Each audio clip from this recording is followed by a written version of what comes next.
لوگو تم سب اللہ کے محتاج ہو اور اللہ ہی تو بے نیاز ہے، لائق حمد و ثنا ہے۔ اگر وہ چاہے تو تم کو نابود کر دے اور نئی مخلوق لے آئے، اور یہ اللہ کو کچھ مشکل نہیں۔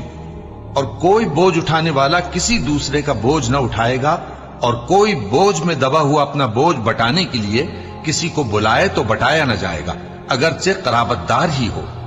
اے پیغمبر، تم انہی لوگوں کو نصیحت کر سکتے ہو جو بن دیکھے اپنے پروردگار سے ڈرتے اور پابندی سے نماز ادا کرتے ہیں، اور جو شخص سنورتا ہے تو وہ اپنے ہی لیے سنورتا ہے، اور سب کو اللہ ہی کی طرف لوٹ کر جانا ہے۔ اور اندھا اور آنکھ والا برابر نہیں، اور نہ اندھیرے اور نہ روشنی، اور نہ سایہ اور نہ دھوپ، اور نہ زندہ اور نہ مردہ لوگ برابر ہو سکتے ہیں۔ اللہ جس کو چاہتا ہے سنا دیتا ہے، اور تم ان کو جو قبروں میں ہیں سنا نہیں سکتے۔ تم تو صرف خبردار کر